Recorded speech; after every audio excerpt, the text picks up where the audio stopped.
पहला सवाल प्रश्नावली 4.2 का पहला सवाल है, निम्नलिखित विकल्पों में से कौन सा विकल्प सत्य है? कौन सा विकल्प सत्य है? प्रश्न दिया हुआ है y = 3x + 5।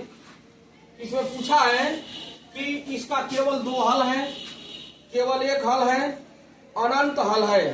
तो तीन दिया है, अपरिमित रूप से अनेक हल है, केवल दो हल है, केवल एक हल है। इन तीनों में से कौन सा उत्तर इसका सही होगा? इसका ये बहुत छू अंतर का क्वेश्चन है, इसमें कुछ नहीं है।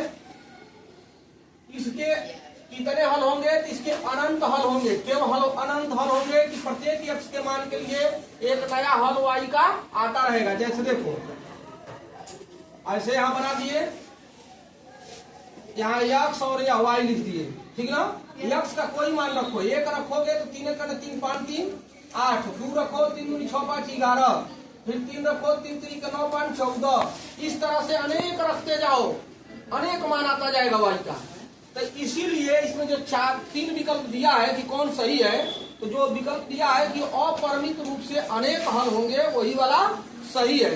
क्योंकि प्रत्येक x के मान के लिए y का मान आता ही रहेगा। जो जो मान रखोगे एक एक मान नया नया आता रहेगा। किसका? y का।